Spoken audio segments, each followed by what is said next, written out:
Our next speaker is Mohamed Cherif. He is the Vice President of Product Strategy at Dozen, and he's going to be exploring more about the strategies that developers and digital marketers can use to actually benefit from the OpenAI applications and how that can help them streamline content creation and just deliver more personalized experiences. So over to you, Mohamed. I'm going to just make you a presenter now.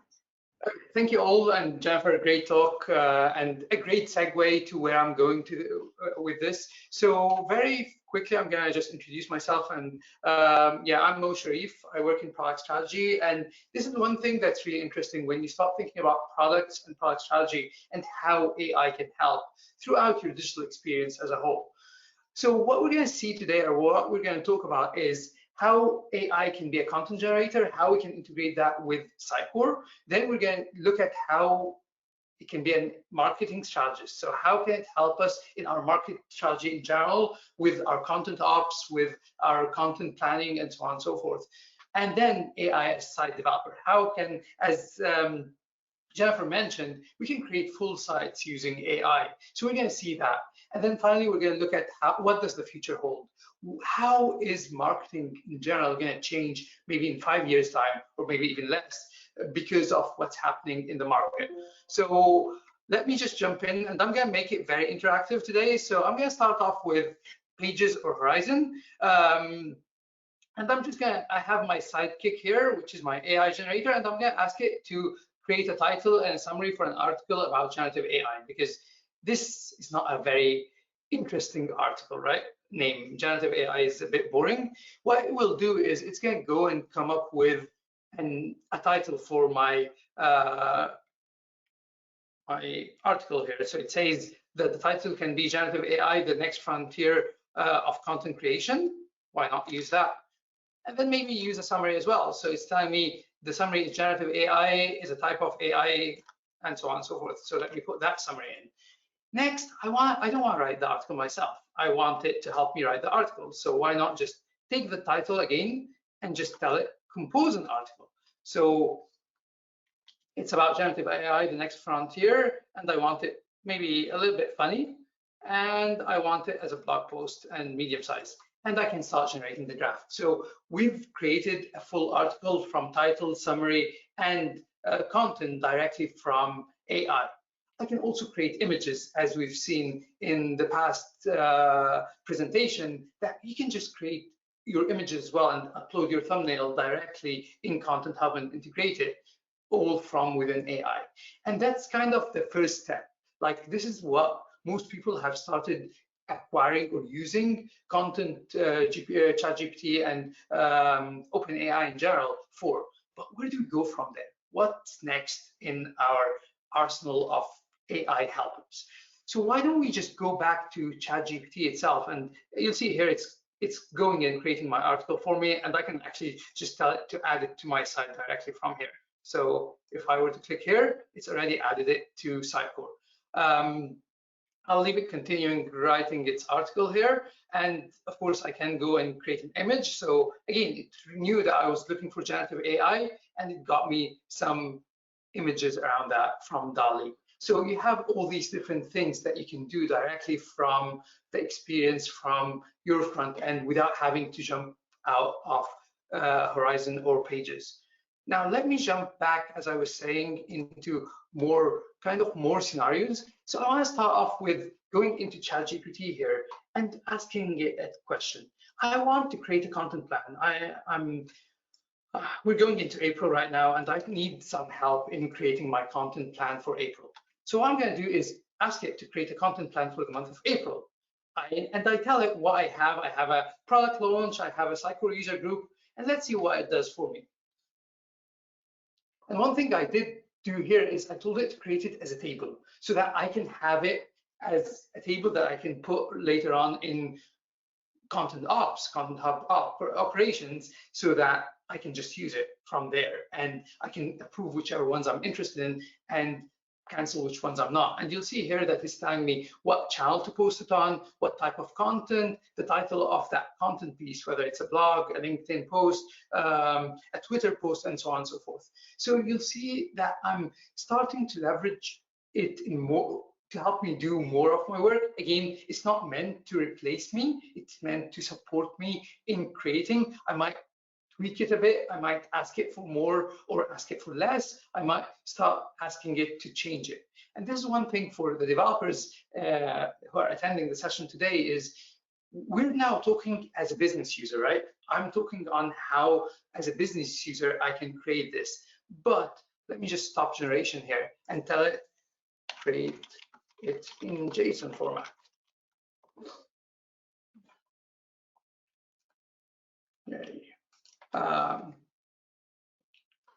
And luckily, I have everything backed up. So again, if I were to create a JSON format, it would create it in a JSON format, which I can then use Cycle Connect to take and put in Content Hub 1 or Content Hub Ops, actually. So you'll see here, you're able to convert everything. As a technical person, you can fully automate the whole experience and help your content creators become more efficient. So think of this as being a prompt within Content Hub, where your content creator can just say, I want a content plan for April, give it a list of the things they're planning for April, and it would create that whole plan for them in content operations with the actual articles even created for them if you really wanted to do that. So that's kind of the first step of this journey. The second step is, how do I start making it help me even more? Maybe I want to create a landing page and I want its help in also creating this landing page. So again, I'm going to jump from this into asking it to describe a home page or a landing page for a site. Again, just a prompt. To tell it here, I want you to describe a homepage layout for a new campaign that's focused on Women's History Month, which was last month. And again, I created it as a table. This is something I generally do before I go into development mode. I like to see things visually and see that it's actually performing them well. And then I can convert it into JSON format and actually create a fully functional experience.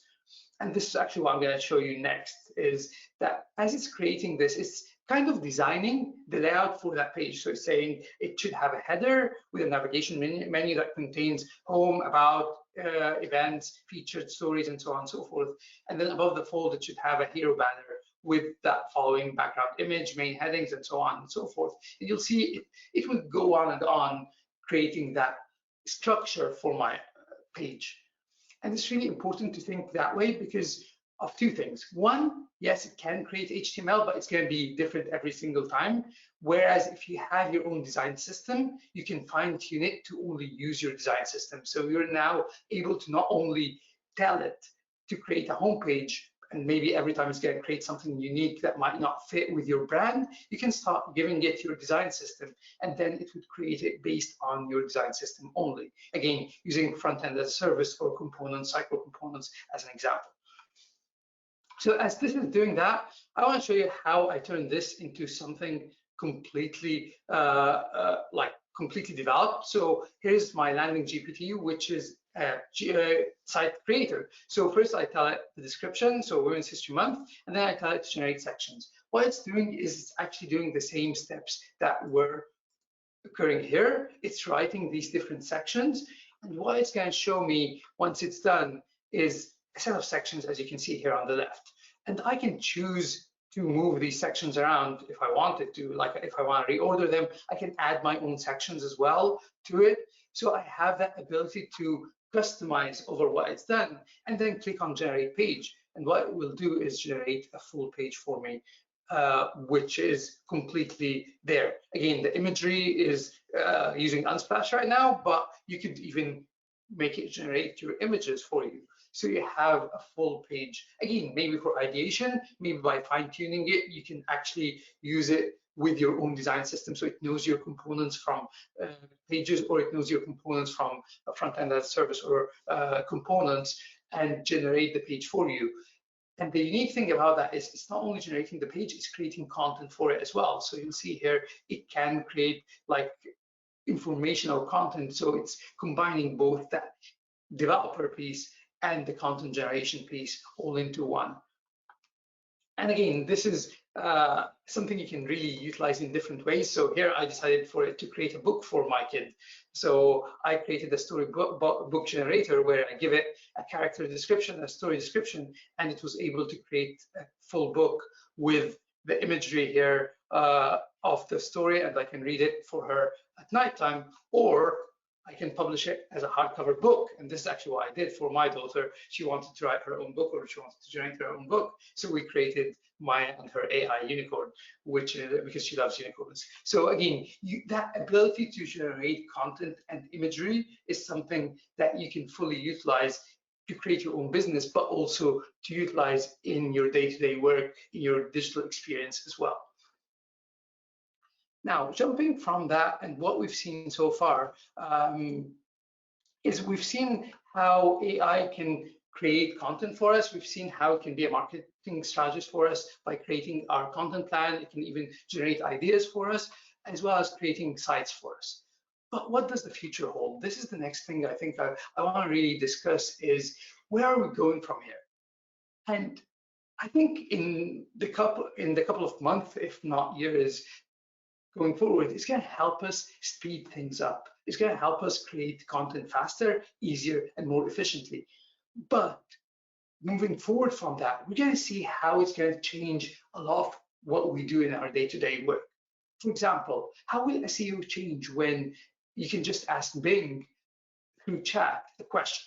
How will you become, instead of just targeting becoming on Google search, one of the first 3 or 4 responses, you want Bing chat to respond back with your content? How do you do that? How do you utilize what ChatGPT offers and what SEO offers in order to become part of that chat experience as well? How will interactions with sites change? So again, today, interactions with sites are very static. Yes, with Web 2.0, we've seen this change where people are more collaborative with sites, but it's still more of a push than a pull, where you're more of discovering by browsing. How will that change with things like ChatGPT plugins and the idea of being able to chat with plugins? And I'm sure that most of you have seen how ChatGPT plugins are used to create like your full menu, to book your restaurant, and to even order the food you need to create a meal, all from chat. So how will this be a new interaction where instead of people browsing a site, they're just chatting with ChatGPT or chatting with other chatbots to be able to reach you and interact with your site or with your experience? And there's this huge debate that's happening now online. Will ChatGPT be the new App Store? Because we've seen this change. As soon as ChatGPT plugins came into play, we've seen this paradigm shift where ChatGPT is now being a centerpiece of the experience rather than being a side piece, where it's used more often. And as ChatGPT plugins goes into to the public, really, we're going to see more and more of this. A lot of people see it as this new experience that people, just like the App Store became this go-to place to find apps and to discover ways to interact with companies and organizations, we're seeing now ChatGPT plugins as being such a point as well. Now, with all that, how will that affect how we do marketing and digital experience?